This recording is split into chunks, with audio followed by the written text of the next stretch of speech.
voler. Ce qui les fait planer, c'est cette combinaison appelée wingsuit. En anglais, cela signifie combinaison à ailes. Grâce à cet équipement, ils volent à près de 180 km/h. Leur vol s'arrête près de 2 km plus loin. À l'atterrissage, Fred, 34 ans, et Vincent, 29 ans, sont comme des gamins. Chambly! C'est de la boulette. Ah, mortel. Yes les gars! Wouhou! Oh là là là là là là!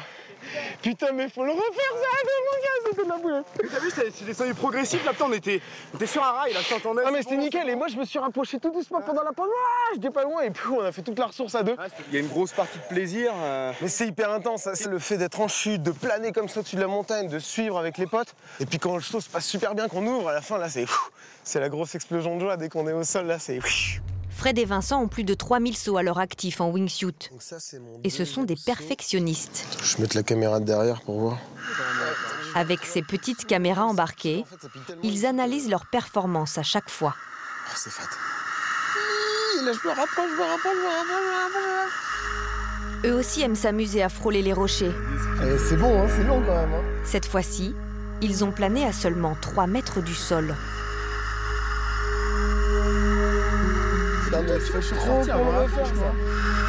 Je suis ressorti bien, quoi. Quand on se déplace en l'air avec des wingsuits très hauts, les sensations sont sympas, mais quand on a des références, par exemple des sapins ou des pentes ou des falaises qui se déplacent, ça donne encore plus l'effet de vitesse et l'effet de déplacement. Donc évidemment que c'est grisant et on a envie de se rapprocher, mais quand on est près du sol, le moindre mouvement, il faut être super précis. Donc il ne faut pas se laisser aller trop bas si on n'est pas sûr d'être 100% précis dans ces virages. Donc, Mais quand même, d'être à 3 mètres du sol, c'est quand même dangereux. C'est dangereux quand on ne sait pas ce qu'on fait.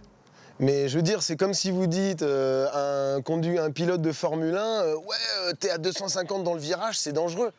Il va dire, bah ouais, mais bon, ça fait 15 ans que je m'entraîne, donc je sais ce que je fais, quoi. Donc c'est un peu pareil.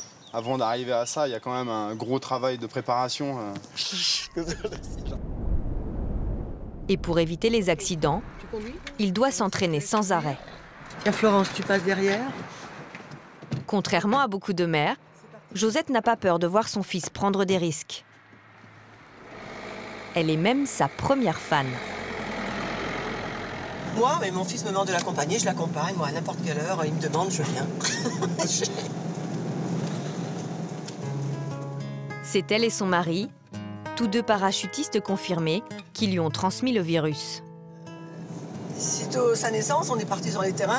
Il a passé tous ses week-ends sur les terrains de parachutisme. Voilà, il a été bercé dès la naissance.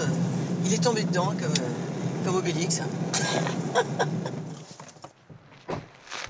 Ça vous fait quoi de vous dire que votre fils, il va sauter de là-haut, là? Je trouve ça génial, moi, je trouve ça beau. C'est beau de le voir partir comme ça en wingsuit. En tant que maman, vous avez pas une petite appréhension? Un petit truc, un petit pincement, mais je lui fais confiance. J'ai confiance. Elle a l'habitude maintenant.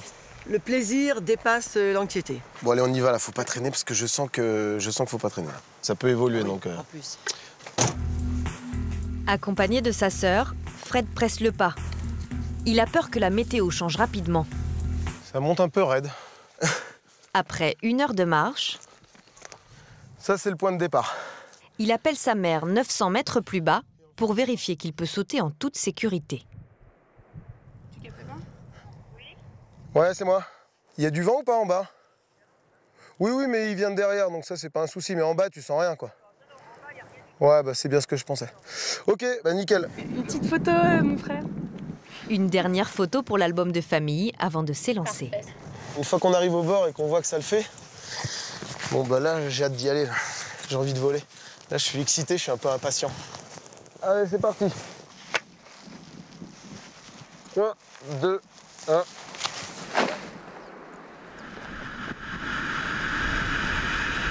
Moi, je fais ça vraiment pour me faire plaisir, donc je prends pas de plaisir à avoir peur. Donc si je le sens pas, si j'ai peur, c'est pas un saut que je vais apprécier, quoi.